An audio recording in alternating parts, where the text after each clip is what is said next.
Magandang araw sa inyong lahat. For the second time, nag-taping ako sa location na ito. Location na. For the second time, nag-taping ako sa location na ito dahil meron tayong isi-celebrate na accomplishment na ang celebration na ito ay mga maliliit na celebrate, yung mga maliliit na tagumpay na ganito ay kailangan i-celebrate. So, ang aking tinutukoy ay ang pamumunga ng aking giant na pineapple. Pero bago ang lahat, welcome back to my YouTube channel. Matagal yata akong hindi nag-feature ng halaman.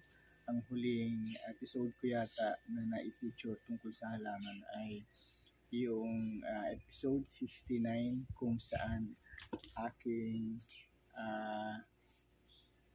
ibinlag yung money plant na matagal nang hindi na ililipat sa paso. Pero so sa ngayon, after how many 20 plus or around 20 plus na episodes ay bumalik ako sa paghahalaman kasi na-excite ako dito sa aking pinya. Actually, may kwento din ito kung bakit may tanim ako rito ng pinya. So, sa mga hindi pa po nakakapag-subscribe sa aking channel na lagi nanonood, mag-subscribe na po kayo. Basically, yung mga experiences ng natin bilang tao ay dapat ibinabahagi natin para nagbibigay ng aral sa kanila or nagsisilbing gabay sa kanila para matutunan nila kung ay ganun pala yun, para maiwasan din yung sobrang pagkakamali or that will serve as an inspiration for them to face life without much difficulty. So, mamaya, ipapakita ko sa inyo yung pinya ko, kung paano nagkaroon ng pinya rito at kung what is the real story behind. Kasi baka mamaya niyan, may tinik ang pinya, sasabihin, hindi magandang time sa harap ng bahay. Pero hindi ko naman inilagay sa isip ko na masama ang magtanim ng pinya sa harap ng bahay. Dahil namumunga naman By any standard, sobrang laki ng pinya na ito. Kung tutuusin, ang dahon niya ngayon ay around 2 meters ito. Sa standard ng pagtanim ng pinya, 2 meters na dahon ay napakahaba. So, ito nga, ang pinya na ito ay ginulantang ako at nakita ko na lang bigla. Matagal ko na siyang inaabangan na mamunga. Pero nitong first week of April, hindi ko man lang nakita yung pamumulan niya dahil halos every day yata tinitingnan ko. So, nitong first week of April, nagulantang ako at may bunga na. Ayan di ba? Ngayon, kagaya nung gabi, yung katabi niyang gabi dito noon na sobrang laki ng puno, it turned out na maliliit pala yung noon, parang pangsigang lang talaga. Pero I'm hoping na since malaki ang klase ng pinya na ito, hindi ko rin sure kung nasa lupa yan. Yun nga, since malaki ang puno ng pinya na ito, ini-expect ko na magiging malaki ang kalalabasan ng bunga nito. So, ang pinya na ito ay nag-umpisa ng Abril. Magbibilang ako. First time kong matututukan din ito Marami ng beses. Ayan, napakahaba ng Yan diba?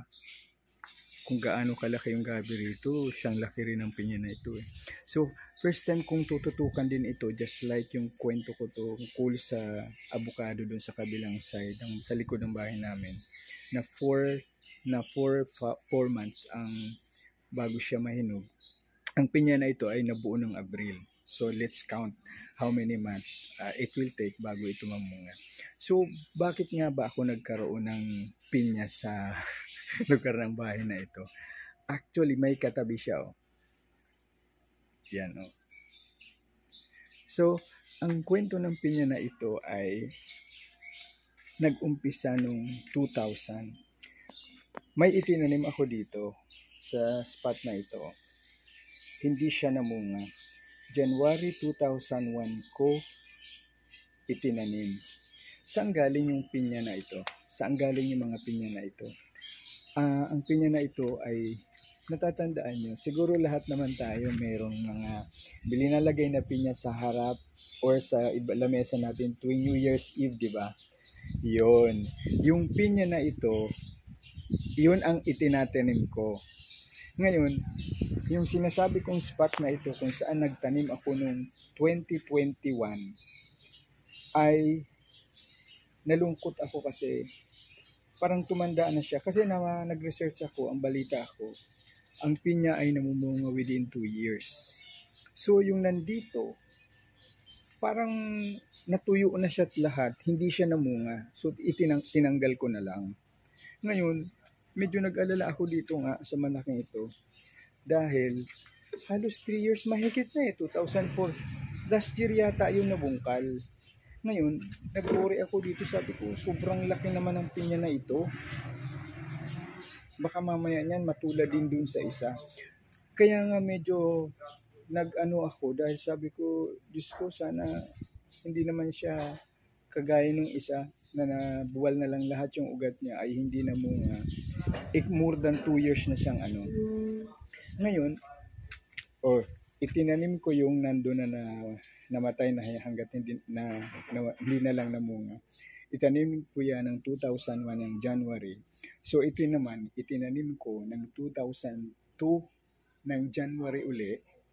O di ba? Every year meron. So yun ang kwento nun. Every year meron akong itinatanim dito. Ito 2002 January. Ito 2003 January. So isang taon na siya ngayong 2024.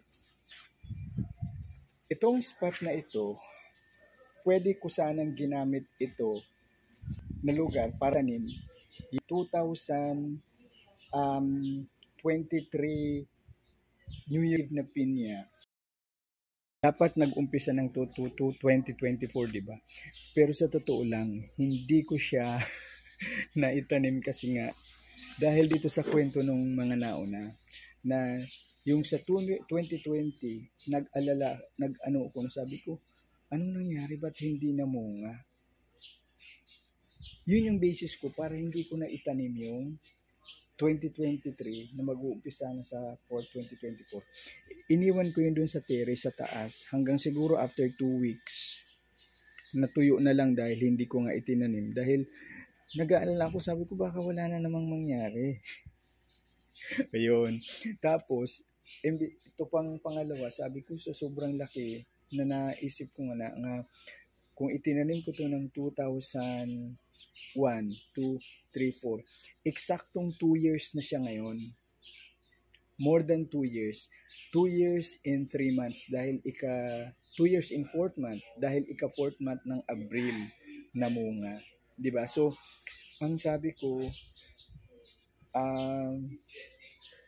magtatanim na naman ako, baka wala na naman mangyari. So, ito so isang taon na ito. Tingnan mo ang klase ng kwan niya. May kinalaman ba sa lupa? May kailangan. Una sa lahi niya. Na iba siya dito. Kumpara dito. Iba siya dito. Ito maninipis lang. Parang may Hawaiian, may lahing Hawaii, o may lahing Pilipino. Pero pareho lang silang Hawaiian. Siguro depende rin sa lahi. Yun. So yun. Kaya nga medyo, nung nakita ko na namunga na ito, nagkaroon ako ng regret ng konti kung bakit hindi ko na itanim yung pinya noong New Year's Eve noong 2023 para meron din akong inaabangan for the whole 2024. So, since ito ay isang taon na, itong pinyang ito ay isang taon na itinanim ko ito noong January 2023. So, magdadalawang taon siya ngayon ng 2024. Titingnan ko rin, aabangan ko rin ito kung the same period next year na 2 years and 3 months siya ay mamulaklak or mamunga na rin. na kagaya nito. O, di ba? O, di ba may kwento? Kaya, hindi ko alam sa ating napakaraming Pilipino na lagi naghahanda ng pinya tuwing New Year's Eve. Hindi ko alam kung saan nyo ginagawa or dinadala yung, baka tinatapon nyo rin kasabay nung balat, nung napagbalatan ng pinya. Pero, kung may available tayong mapagtatanaman, di ba wala naman nga kasi mawawala kung lagi nating susubukan. O, ayan. Ayan. Yan. Di ba? Yan. So, yun ang kwento ng pinya. Kaya, kung pwede naman, may mga sinusundan din akong mga vlog na pwede kang magtanim sa tire o sa gulong ng sa gulong ng sasakyan na talagang ang generally, ang waiting period bago siya mamunga ay 2 years na ito na nga ang nangyari. Di ba? Yan Ito sana yung pang question niya. So ito ang ini-expect ko. Or iniisip ko rin kung bakit hindi umasenso yung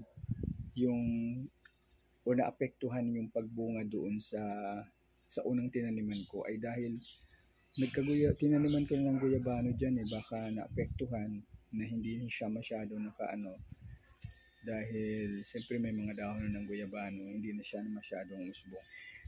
Ito rin dati, tinaniman ko ng gabi ito, tinanggal ko na. Kaya umano tong pinya na ito. Grabe ang haba, 2 meters, Di ba? Parang siyang nasa bukid nun. So, yun ang marami akong abang. So, siguro this coming December again, ayun, dahil nagkaroon na ako ng na kanya-kanyang palang puno or depende sa pinya, hindi ko na itatanim ko na rin yung kung ano man yung magiging crown na natatanggalin namin sa handa namin sa New Year's Eve. So yun, napakainit ngayon kaya nag-sunglass ako. I'm taking this video at 2 o'clock in the afternoon. Kainitan talaga. So, sana nagustuhan nyo ang furniture kong munting kwento o kasaysayan ng aking pagtatanim ng pinya. So, ayun sana yung mga crowns ng pinya natin, huwag nating itatapon kung meron tayong paso dyan na bakante o yung namatay yung halaman dati, gamitin natin bilang tahanan or paglalakihan yung magiging siya ng home ng ating pineapple. So para siguro by July or August, not sure. So I'll start counting the months, April, May, June, July. Baka may pinya na tayo. God forbids, God willing, maprotektahan niya na maging manatili siyang malusog hanggang sa tuluyan siyang mahinog or ripe for the picking para ating mapakinabangan. So marami pong salamat sa inyong lahat. Napakainit ang panahon. Ingat po kayo, laging hydrated, iinom ng tubig. So after this, iinom ako ng tubig para laging hydrated, healthy at hindi tayo nagkakasakit. Ang summer ay isa sa pinaka-paborito kong lahat ng magagandang alaala ko sa aking buhay ay nasa summer na nangyari ng summer. Kaya enjoy natin ang magandang panahon na ito. Mainit pero napakasaya o napakaliwalas ng panahon na pwede nating i-associate na pag maliwalas ang panahon, masaya tayo, lagi tayo nasa labas. At marami pong salamat at God bless sa inyong lahat.